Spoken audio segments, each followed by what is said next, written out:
Okay, let's get started over here. I'm going to keep an eye on our participants and make sure if anybody funnels in as we go over here. My name is Sebastian Sparenga. I work at the McCrone Research Institute, obviously. But today we are broadcasting from the beautiful Cornell Chameau lab, where Dr. McCrone learned his microscopy from. And so the idea behind the backdrop here was a little shout out to Dr. Chameau, who was called the father of chemical microscopy. And this is who Dr. McCrone learned his microscopy and microchemistry from. So I thought it'd be a cool little throwback to that, to have that little image over there. It also appears on, I think it's the 2006 first quarter of the Microscope Journal. So if you subscribe to that, you probably have seen this before, and appreciate this picture in the back over there. So we are going to start up over here. I have a little bit of a presentation, and that's going to kind of lead us into some discussion and some live demos as well. And I try to pick some stuff that would be fun for us to take a look at. Many of you have probably seen this before, but you know, it's always good to revisit ideas and topics. So let's get into some discussion here. So I have a little PowerPoint. I'm going to start that up over here. Let's see if we can get this going here. We are going to go to our PowerPoint here.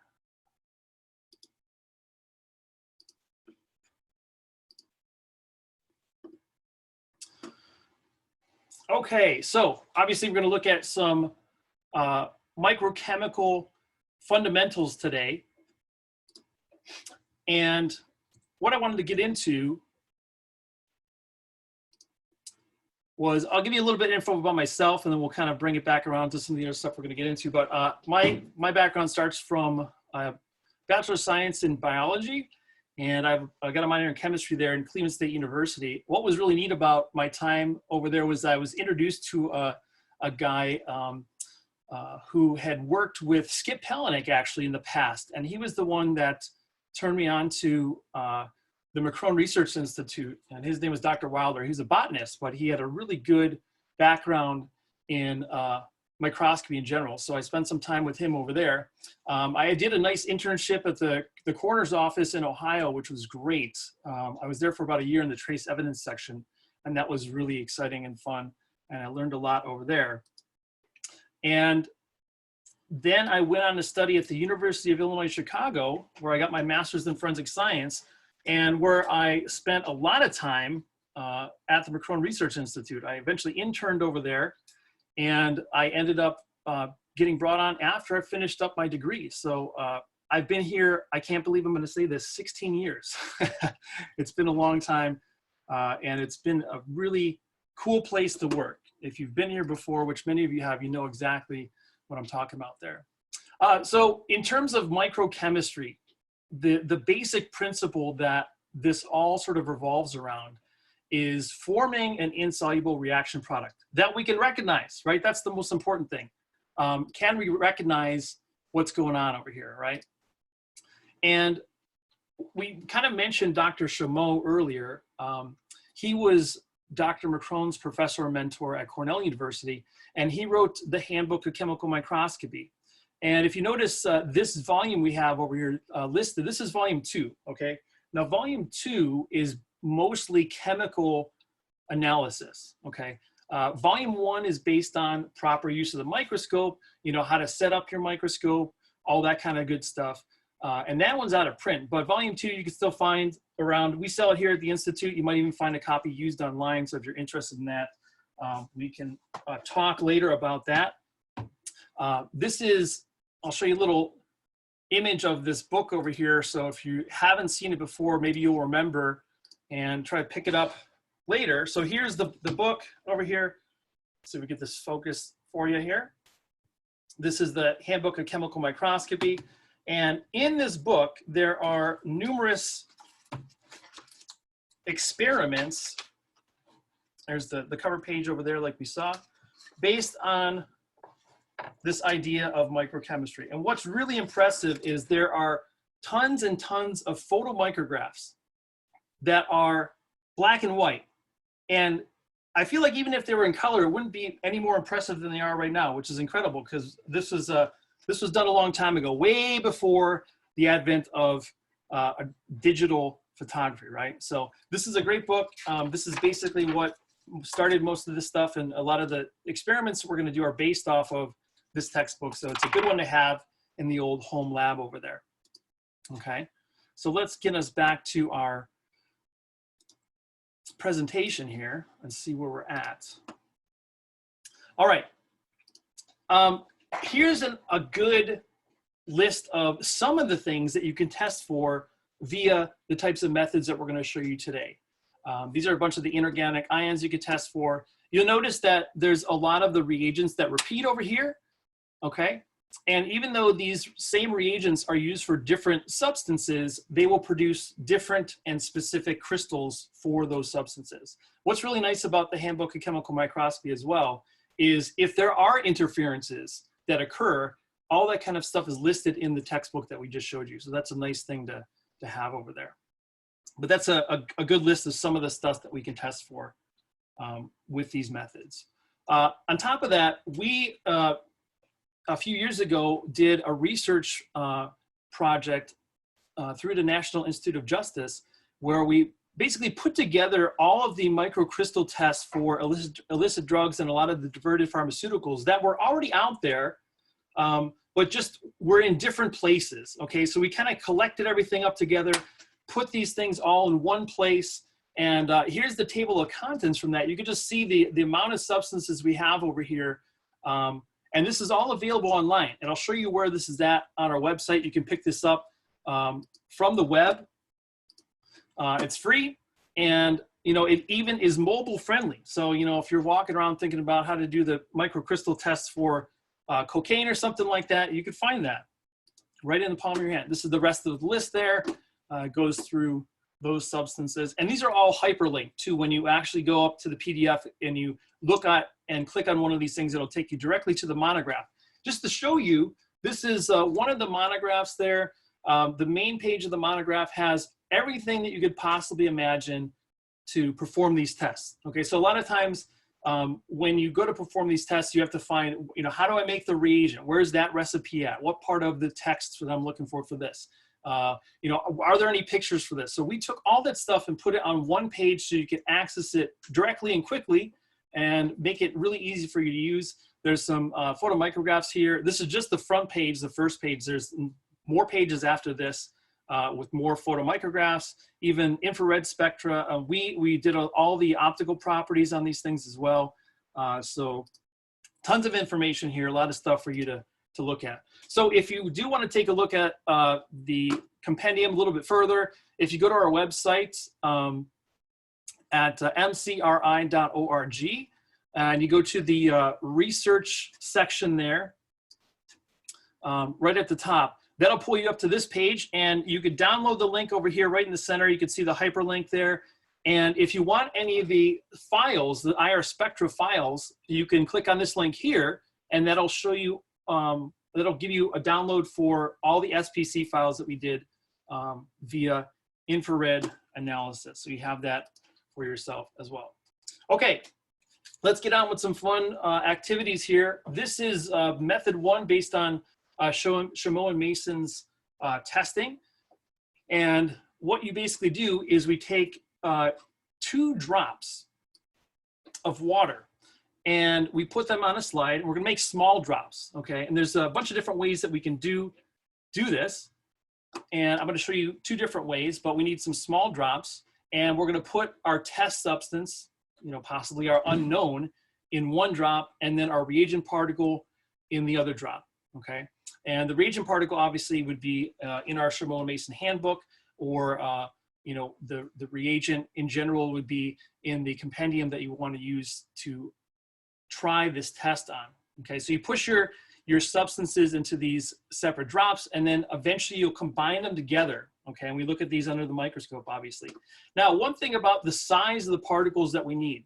Typically, we always say that you need a particle about the size of a period on a printed page. Okay, so we're talking Times New Roman 10-point font. Okay, If you imagine how small it is, that's really all it takes for a lot of these tests. Some are even more sensitive to that, but that's like a good thing to think about and consider for this testing. That's the size you're kind of looking for or going for, okay? So we're gonna do this experiment here, put our 2 drops down, put our particles in, and draw these drops together, and we're gonna use low magnification. Why? Because we are gonna be using, oops, I'm gonna go back over here. We're gonna be using an open drop, right? So if we go the higher magnification objectives, that might cause us to actually dip into our sample, which obviously we don't want to do. That's the last thing we want to do, right? It's actually ruin our objectives, okay? So let me show you a couple examples of what these look like, and then we can go and try one of these out for ourselves. So using the same method, we have a test for copper, which elicits these nice yellow propeller looking crystals that we have over here. That's a nice photomicrograph of that. We have a test for zinc, in which you get these feathery looking crosses. Now, if you notice this photomicrograph here, you'll see these particles look black, right? I don't have the other photo of this, but there is another photo, or if you take reflected light and you shine it on the top of these crystals would appear white with reflected light, okay? Very nice. And then we have the test for lead. I'm gonna be doing this one for a demonstration for us over here. Hopefully I could get some really nice crystals like this. This is a really nice test for lead in which you get these nice yellow hexagons. You might notice you see some sort of needle-like crystals here. This is actually one of these hexagons on its edge. Okay, so these are really thin crystals that we have here that we're looking at. And then I think we have one for the test of sodium. And sodium, you get these really nice isotropic triangular looking crystals there, like that. So with that, let's take a look at how this, this method works here. I'm gonna demo this for you guys, and we'll see if we can try that out over here. Let me switch over and we will go to a live view of this presentation. Let's try it out. All right, so we need, first of all, we need our, we need a slide over here. And if anybody knows, or you all probably know, that these things, although a lot of times they come quote unquote pre-cleaned, they are full of dirt. So I usually take one of these and I'm gonna huff on this real quick, and I'm just gonna wipe it down with a Kim wipe just to make sure we get off any of that residual material that might be on there for us that might interfere with our chemical experiment, okay? Now, there's multiple ways to make small drops. The way I would not recommend doing that is by taking your dropper and putting a big drop of water on here. That's gonna be too large of a drop for us to use in this type of situation. So here's one of our preferred ways to do this. I'm gonna use a glass rod, which is just a probably 2 to 3 millimeter cylinder of glass that's been drawn out to about a 1 millimeter tip there. And we could use this to sort of tease some water off the dropper here like this. I'm gonna grab this here and try to tease a little bit of this off. If you put too much on there, it'll fall right off. But when you have the right amount, you should still be able to see that there and hold it. You need to tap this onto our slide to get our drop in place. As an idea of the size of this drop, let me just show you. If you look at this with respect to a piece of graph paper, it's about the size of 1 square of standard graph paper. Okay, so if you're trying to figure out kind of what size we're working with here, that's about the size of this drop. Okay, so we need 2 drops like we mentioned for method 1. And I'm gonna make a second drop over here like this. And we'll put this guy over here, close by, but not touching, right? And then we need some reagents, all right? So we're gonna do a test for lead.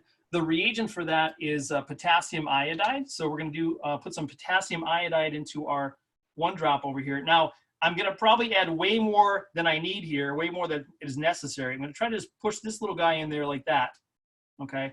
If you saw that, it was a very small little particle, which is gonna be plenty for us to work with in this experiment. And then we're gonna go into our lead-containing substance. Obviously, if this was an unknown, this would be our unknown sample, but we know this is a lead-containing substance, and we're gonna grab some of this here and put this in our other drop. Okay, so this goes into our other drop here. And those are both going to go into solution. And hopefully when we draw these drops together, we should get our chemical reaction. Now, If your sample isn't water soluble, there are different ways to work with that and do that, okay? It's a little bit more difficult, but it can be done. There's microchemical tests for substances like glass. You can test for boron in glass and stuff. It's just a little bit more difficult to get to those elements there, but there are ways to do that. Okay, we're gonna take the easy route and go with the water-soluble substances. So we're just gonna draw these drops together now with our glass rod, and we should see a tiny little bit of yellow precipitation there occurring. This will be more visible to us under the microscope, but we have some chemical reaction occurring. So we're gonna take this over to our microscope now, and let's see what we get. Let me put this on the scope and focus it, and then we will draw our attention to that over there shortly, okay? So we'll switch over to our microscope now. I'll come back for 1 second and see if we can get to our microscope over here. Okay, so here is our microscope. Now this is an open drop, remember, so we have to be careful. But if we look around in here, what do we see? We see some nice looking yellow hexagons. I'm gonna go a little higher magnification here. I wouldn't recommend this at home, obviously, but for demonstration purposes, I really want you guys to see these nice yellow hexagons that are forming here with this reaction. So seeing those yellow hexagons tells us that we have the presence of lead in our sample. So it's a really nice way to do this experiment. Again, remembering that this is an open drop, to be careful that we don't use a high magnification objective for this. So I'm going to switch back to my 10 because it's always a little bit safer to go with your lower mag for these types of experiments, okay? So that was the method 1 test where we're using 2 separate drops and adding those drops together to get our microchemical experiment. We're going to look at some other ways to do that as well over here, okay? So let's see what else we have in our presentation here. We'll go back to our presentation and see what we have next.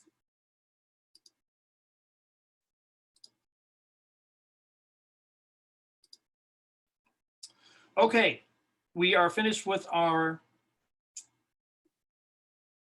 method 1 techniques, and we're going to look at method 2. So method 2 is based on the electromotive series. And in these cases, with these experiments, each element will displace from solution any less electromotive element. Okay, so we're going to use magnesium powder as our reagent, essentially in this case, and we're going to add our test substance to that drop, the same drop in this case. So we're using 1 drop as opposed to 2 separate drops in this occasion, okay? So in doing this, you'll see some really nice precipitations occurring. So this is a metallic silver. We're going to do this one. This was made from silver nitrate and some magnesium powder in solution. And you get these beautiful dendritic tree-like growths, which again appear black by transmitted light. But if we shine some reflected light on these things, take a look at this, you get something that looks like this. Okay, this beautiful, nice, reflective image of metallic silver precipitated out in this case, okay? So we're gonna try this out and see how this works with this method. So again, this is gonna be our method 2 in our case here. So let's see how this one works. Let me set up for that. I'll pull you guys over to our other stream here. All right, so we're gonna try this one. Again, I'm gonna grab myself another slide. I'm gonna make sure I clean this off really quick.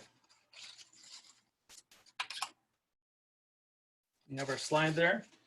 And just to show you, there's other ways to make drops here. You can use, if you want to, a micro pipette, kind of like this, a pipetter, where you can do that.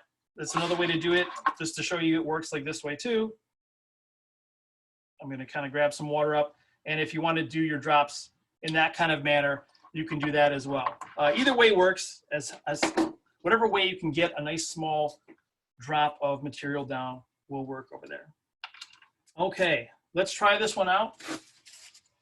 I'm going to add some magnesium powder to this drop here. just going to reach into my vial and grab some of this up. Get that there. And then we're going to add our silver nitrate.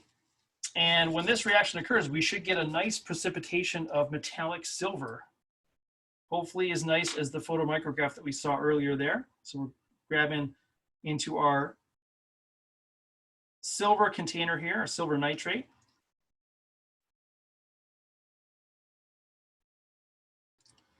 And we add that there. And let's go over to our microscope and see what we get.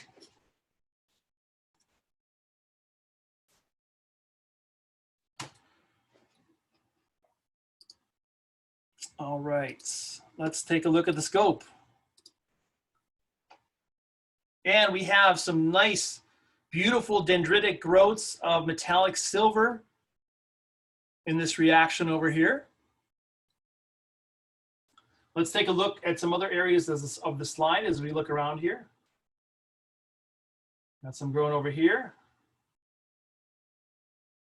as well. You'll see a bunch of these around our drop edge. Here we can watch these guys grow here. They're starting to grow.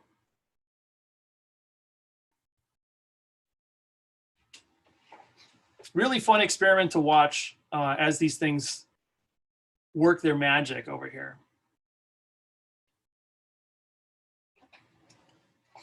If you don't have a reflected light source, I currently don't have one set up over here, but you could use something as simple as a pen light. The pen lights are now, a lot of them are LED based, okay? And they do a great job of giving you some nice top light. You could just turn that LED light on and shine it right at your sample. I would recommend though that you cover up your transmitted light or shut your transmitted light off and then use that pen light to shine on top of that. And that would hopefully show some of that nice metallic color that you see over there, all right? So that was our test via method 2, okay? And we have one other method that we can show you over here. This one's kind of a fun one and can be used for a lot of different purposes.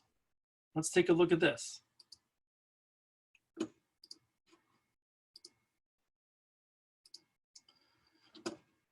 All right, the last sort of technique that we're going to talk about here is the method 3, which is also called the hanging drop method, where we are going to create a reaction chamber for our sample. So we're going to take, in this case, our unknown sample and place it in our drop over here, okay? And as this sample sits in our little glass ring, we're then going to add some sodium hydroxide to that. And we will eventually cap that up with a cover slip that has some chloroplatinic acid on it, okay? So this cover slip is inverted over the top of our little reaction chamber that we create over here, and that's going to catch the gas that's created by adding this base to our particle, okay? And we should get some nice crystal growth in that drop. What's really cool about this test is that it's on the other side of the cover slip, so we could use higher magnification with this without possibly running into our sample there, okay?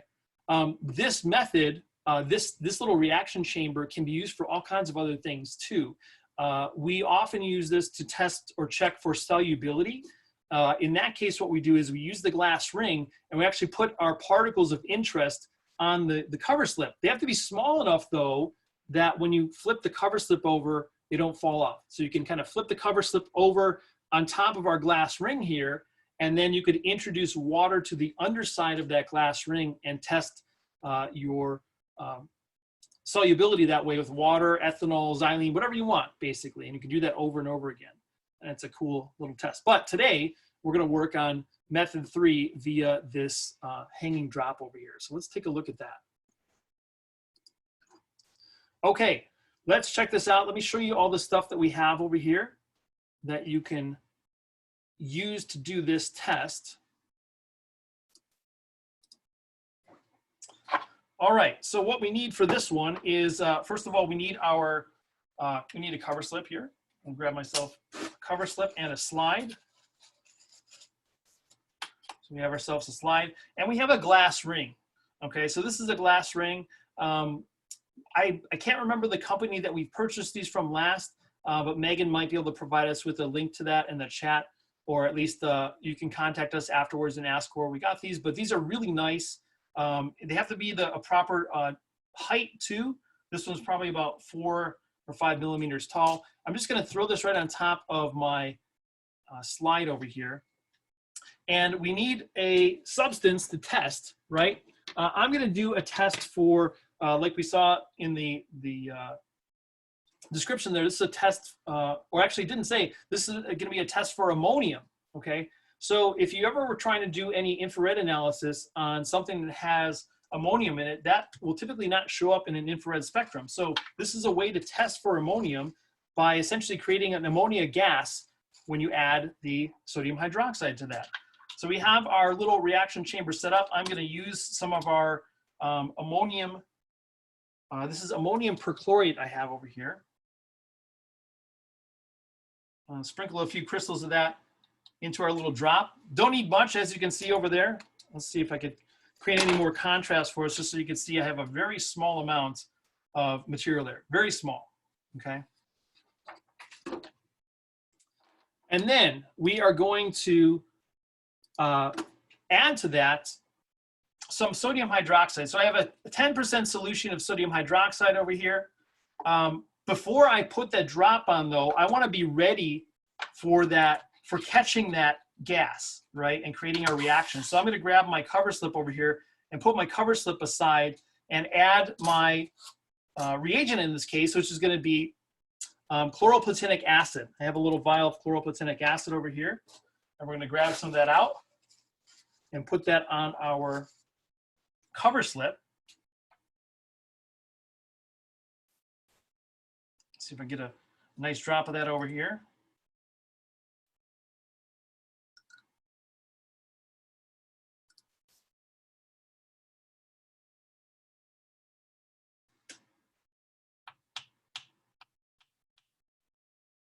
Okay, so we have a drop of our chloroplatinic acid on our cover slip.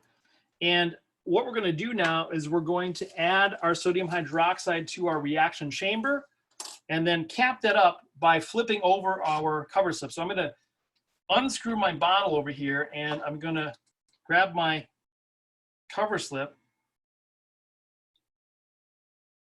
Now, what I'm going to do is I'm going to hold my cover slip like this, and we're going to turn it over on top of this once we add our sodium hydroxide. So I'm going to put a drop of sodium hydroxide in there like that, and then we're going to cap our little reaction chamber up with our cover slip like that.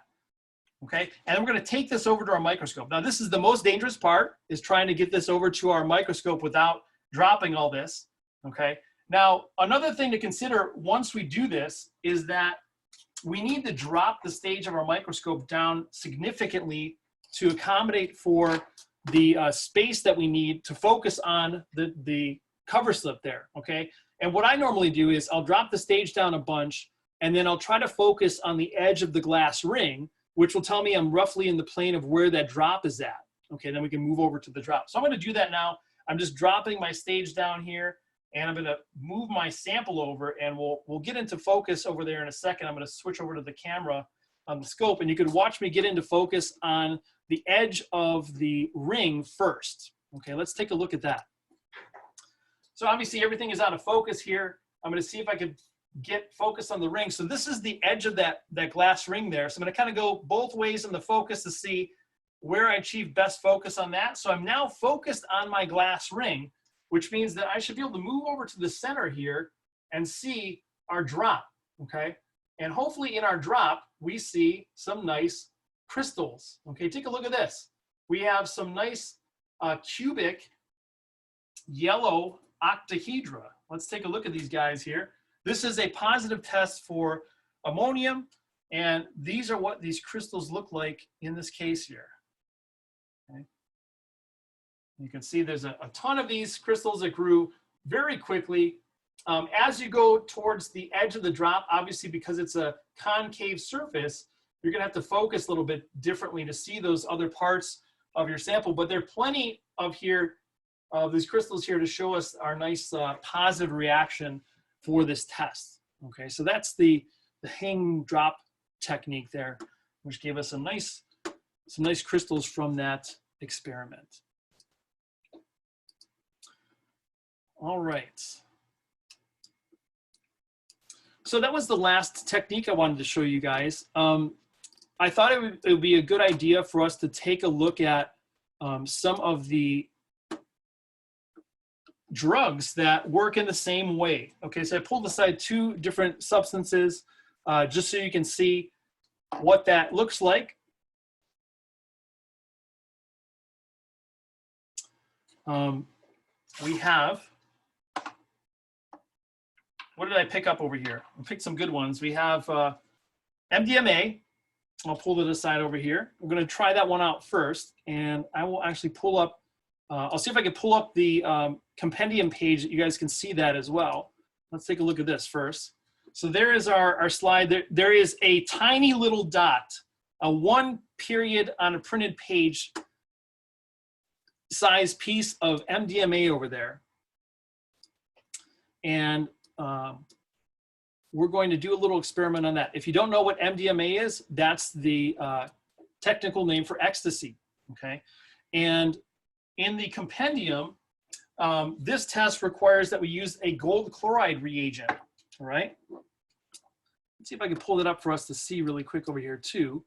I'll pull up the compendiums just so you can see the page where that's at there. And we'll kind of run through what we should expect from that, and then hopefully get the same results, right? That's the whole purpose of this compendium, to get the same results that we see in the text that we wrote up over here. So I'm going to pull up the compendium over here. I'm doing that currently, and we'll see if we can find that page where we have the MDMA over there.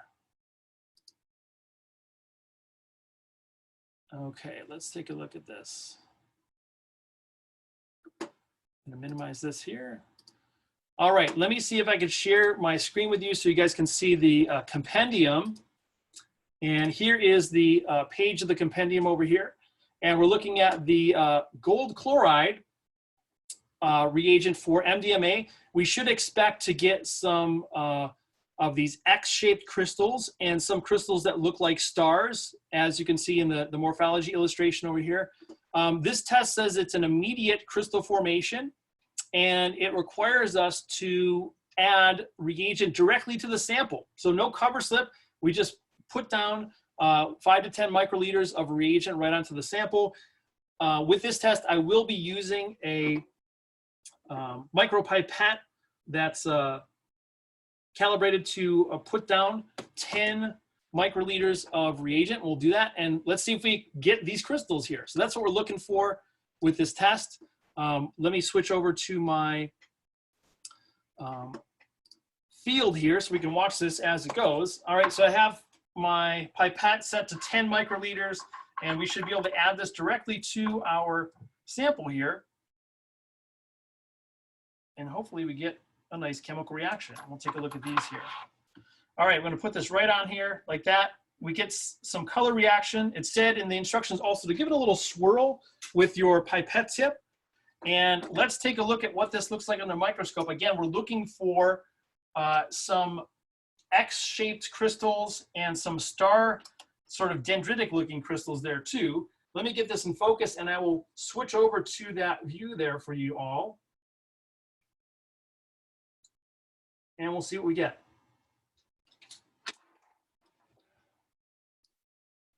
All right. Let's see what we have over there. Go into our microscope now.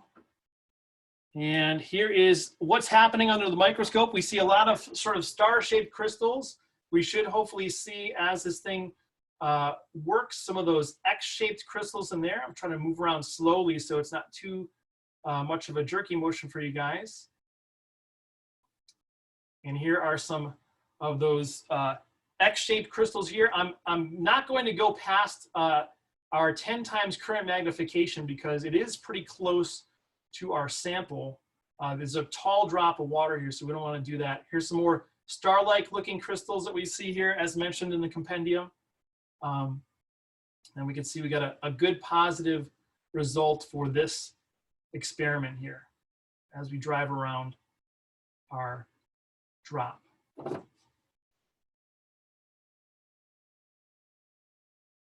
Very quick reaction, definitely an immediate reaction with this, as said in the compendium there, okay?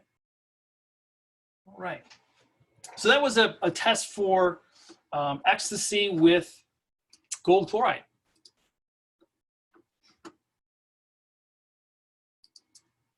And the compendium also has some of the diverted pharmaceuticals in it as well. And we have, I pulled aside some codeine for us to take a look at. So let's pull up the compendium and see what we're supposed to use as a reagent for our codeine experiment. And we'll take it from there. Let's see what we have. I'm going to pull up the compendium again over here, and we can kind of run through that. All right, so let's go back to the table of contents here and see if we could find, we're going to use Fulton's O2, and let's see what that reagent says. So this is a potassium iodide, iodine potassium iodide reagent, and this method says we need to place the sample on the slide and crush it if you need to, if it's too large. And we're going to place 10 microliters of the drop on a cover slip first, and then invert that directly onto the sample. And this should result in immediate crystal formation there. We should get some really nice looking sort of bladed crystals. And what's really cool about these is that they should also be pleochroic. So if you know what that means, we'll talk about that in a second. And that's what we should get with this test. Let's see how this experiment runs through here. We'll go back to our command post and see what we have. So I have a little bit, again, of codeine on here, just to give you an idea of how much we have. It's that, okay? That's all we need for this to work. Again, this test is requiring us to use about 10 microliters of the potassium iodide solution. So I'm going to put a new pipette tip on here and take a look at this. Grab up some of my solution. Now remember, this one requires that we need to put this on a cover slip and then invert this onto the sample. So I'm going to grab a cover slip over here, and we'll put this down, and we'll add our reagent to our cover slip in this case here. All right. And then we'll take this and we're going to invert this onto our sample like so. Okay. And right away you can see some reaction taking place over there. Let's take a look at what this looks like under the microscope. Again, looking for those sort of hatchet blade looking crystals. Let me get into focus here, and then we'll switch over and see what we get through the microscope. Let's check it out. Let's see what we got. All right, again, we are under cover slips, so we can go to a little higher magnification here to see these things. Let's see what we have over here. And we are definitely seeing some of those same crystals that were shown in the compendium there, some really nice bladed crystals. And you can tell they have a really interesting orange color. Some look yellow. Let's see if we could focus in on one of those, a little higher magnification. We're going to use the 40 times objective now. And let's take a look at what we call the pleochroic nature of these crystals. So what's pleochroism? That basically means that if we rotate the stage with a polarized light microscope, those crystals will show different colors and different orientations, right? So if you take a look at, for example, this crystal in the center of our field of view currently, okay, it's showing a nice yellow color. If we keep an eye on this one here and we rotate the stage, watch what happens to the color. Okay, notice the color getting darker and darker and darker, and when we get to about 90 degrees from our original position, that particle is showing a nice deep orange color there. And all the other colors that were in different orientations will also change. So that's a really cool feature of this resulting precipitate in this reaction. It gives us this very nice pleochroic view. All right, and that was a positive test for codeine using the potassium iodide solution. You'll notice that in the compendium, it mentioned that this was quote unquote Fulton's O2. Fulton wrote a huge book on different microchemical experiments, and we used a lot of, those are used a lot in many of the microcrystal tests for the drugs. And we also have just finished up recently another study on developing microcrystal tests for some other drugs that didn't have available tests. On that list, I'm just taking a look up on our sheet over here. We're going to have alprazolam. We're going to have zolpidem. There is tramadol, butylone, which is, we're starting to get into some of the bath salt type substances, mephedrone, MDPV, 4-MEC methylone, and alpha PVP. So there's going to be another sort of series of compendium type monographs that are going to focus on these newly developed microcrystal tests that we have. They're in the wings waiting to be released. It's going to be, again, another free PDF type of thing. They should be coming out pretty shortly. You know, keep an eye on the website and your emails for when those come out. We'll have those to you as soon as possible.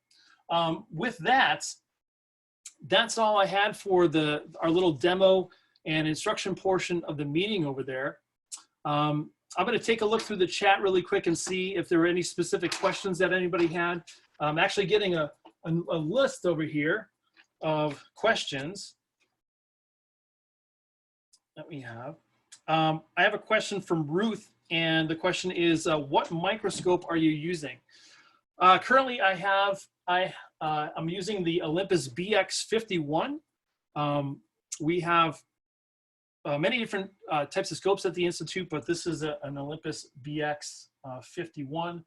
We have on this microscope the Spot Flex camera, if you're familiar with that.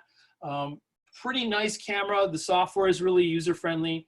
And if anybody was at Intermicro, the camera that I was using for the overhead demonstration is actually the same camera I did the demos, or did the Intermicro talk on, which is a Canon Rebel T7i.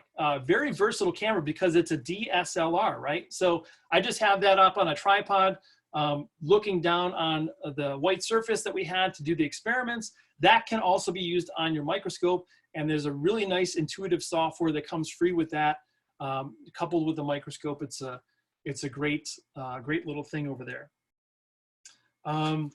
We have some other questions over here. Let's see.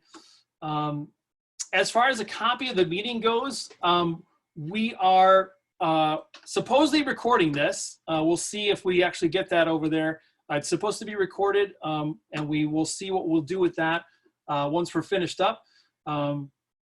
I got some things over here. Let's see. Any other questions here? I see that Megan wrote in our comments the types of glass rings that we have, the sort of the specs on that.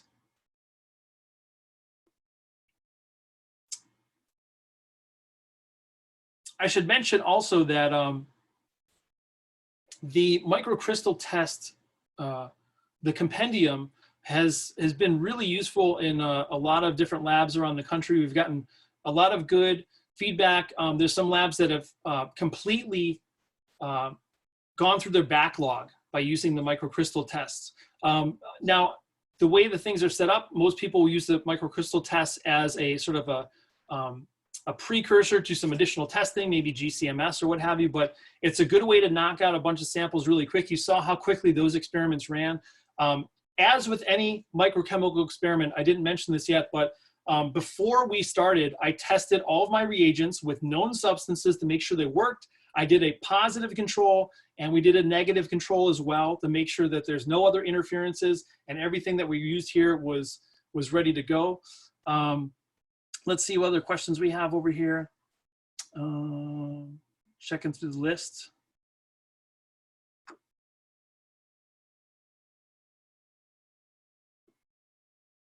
We have a question about from a student, Amy. She's asking if there's any way that somebody could do microchemical analysis as a career. So basically, if you follow the path to become a forensic scientist, that's probably one of the more common ways to do that. There are a lot of private labs that do forensic related research that do that type of testing as well. So that's another way to go. Basically, you want to have a good science background, chemistry, biology, physics. If you can do a master's in one of those two, or a forensic science master's, that's always a good thing to do. A lot of pharmaceutical companies do microchemical testing as well. Let's see what else we have over here. Reference guide. So from Carolyn, reference guide for microcrystal tests other than illicit drugs. Yes, we mentioned earlier the Chameau and Mason handbook, which I have over here. If you guys, this is the handbook of chemical, oh, you can't see it, it's green. I'm using a green screen, that's why you can't see it. It's a handbook of chemical microscopy by Chameau and Mason over there, all right? And this is the, I'll show you the cover page at least so you can see that. This is the cover page for that over there. All right. Again, Handbook of Chameau and Mason, or Handbook of Chemical Microscopy by Chameau and Mason. This is volume 2. Volume 1 deals with, you know, how to set up your microscope, you know, refractive index, speculine, all that kind of stuff. Let's see. Gary is reminding us that if you have any other, if you have requests for a copy of anything, you can email me after the meeting. Gary linked my email address over there. Let's see, I'm checking through some of the other questions really quick.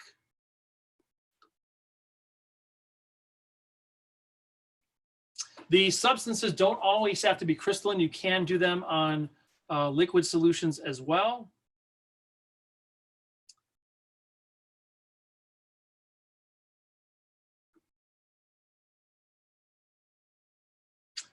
Kirk is asking if all the tests are low power objective tests. Mostly the one, anything that's an open drop, you want to make sure you use lower magnification. We did some with the cover slip. So obviously if there's a cover slip involved, you could use whatever magnification you want. You just don't want to dip your objective into that.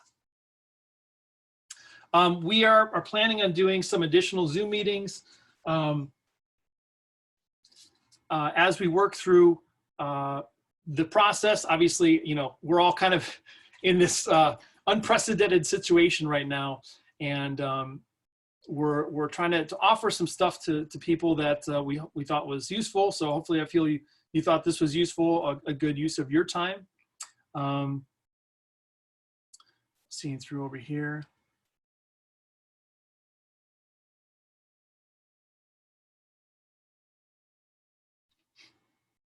We get a question of how do microchemical tests compare to color tests as a presumptive test? So with the color test, when we did the reaction for the lead, we saw that that was actually a color test, right? You see some yellow color there. And if we were to stop there, we would have missed the crystals that we saw as we saw under the microscope. So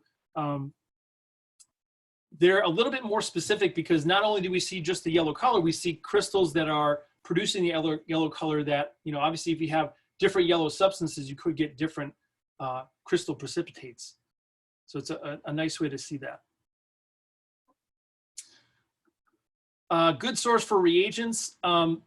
Basically, if you look at the compendium or the Chameau and Mason handbook, you'll notice that there are all of these formulas or the recipes for these things. So, I mean, you know, any science supply company would be good for that, a Fisher or something like that.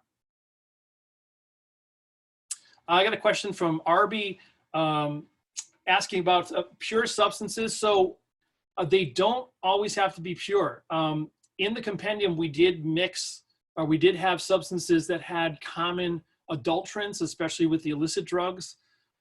Caffeine, those types of things.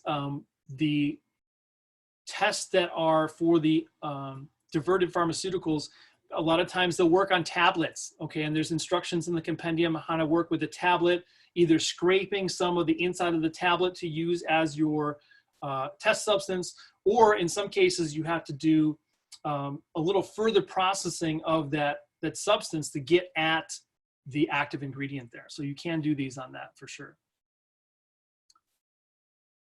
All right. Looking through this really quick over here. I'm going to pull up my, some people are still asking about my email address. I'm going to pull up, let me see if I can find my, I have so many windows open over here. I'm going to not get myself lost here really quick.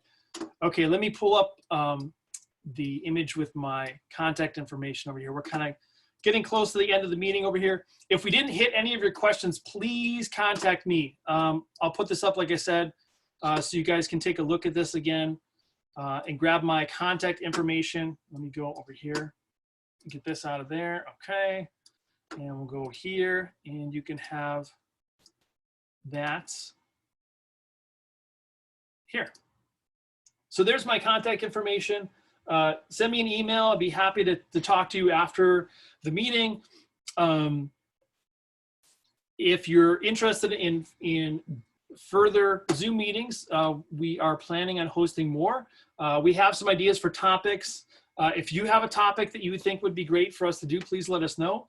But keep an eye on the website and keep an eye on your emails from us, and hopefully we'll have some more meetings. But there again is my contact information.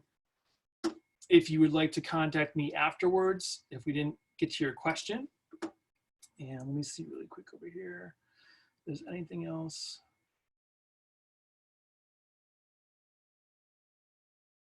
Great. Lots of thank yous. Thank you guys so much. It's really glad we had an opportunity to do this.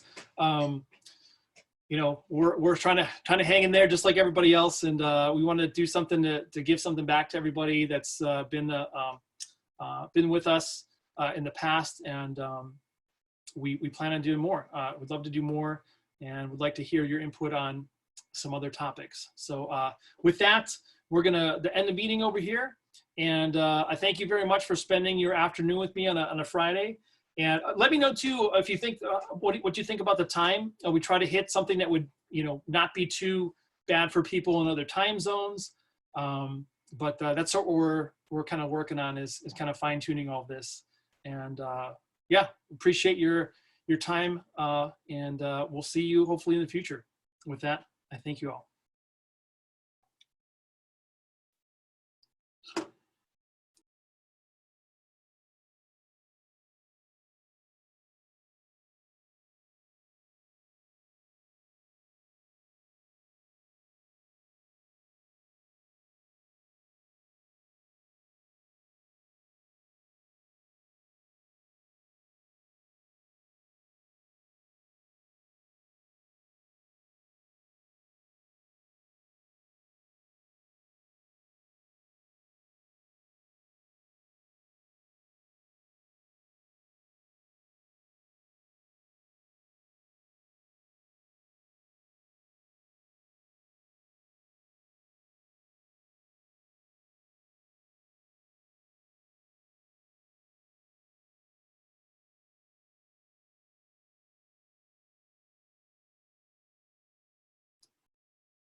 I'm just going to kind of let everybody filter out over here. I want to make sure if I see anything, I catch it over here. But yeah, thanks again, everybody. It was really a good meeting. Thank you so much. Appreciate all of the thank yous from everyone. I'm glad that the timing was good for some people. The timing was perfect. I'm glad the timing was perfect for you. We had a good time too.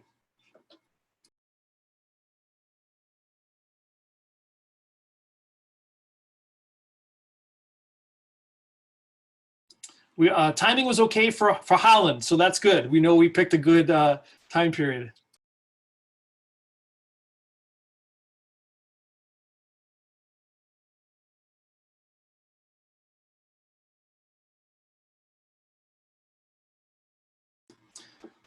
Thanks again, everyone. I'm going to officially end our meeting there, and with that, we'll see you hopefully in the near future. Okay, take care.